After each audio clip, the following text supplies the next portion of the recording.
Urgent గా మావితో చెప్పి 2 బస్తాలు ఉల్లిపాయలు తెమ్మని చెప్పాలి. హాయ్ మదన్. హాయ్ రా. అమ్మో వీళ్ళొచ్చారేంటి?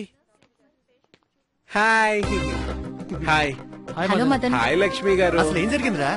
ఏం లేదురా, మెట్లు దిగుతుంటే కాల్ జారి పడ్డాను. మీ మామ అలా చెప్పాడేంటి? ఏమన్నాడు?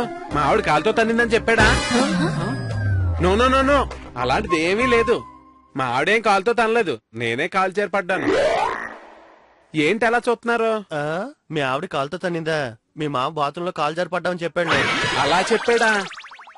ఛ, అనవసరంగా నోటు జారేనేమో.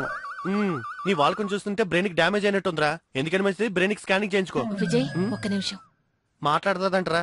All the best. పదరా. మదన్ ఏంటిదంతా? నిన్ను చూస్తుంటే నువ్వేదో ప్రాబ్లం లో ఉన్నావు అనిపిస్తోంది నాకు. Any sexual problem? No no no no no no, అలాంటిదేం లేదు లక్ష్మి గారు. ష్యూర్? 100%. ఏమోనయ్యా, మా ఇంటి పక్కన కూడా సుబ్బారావు అని ఒక ఆయన ఉన్నాడు. వాళ్ళ ఆవిడ కూడా ఆయన అక్కడే తన్నిందట. ఎవరికి చెప్పుకోలేక నీలాగే లోపలే కుమిలిపోయేవాడు. ఇప్పుడు ఎలా ఉన్నాడు అతను?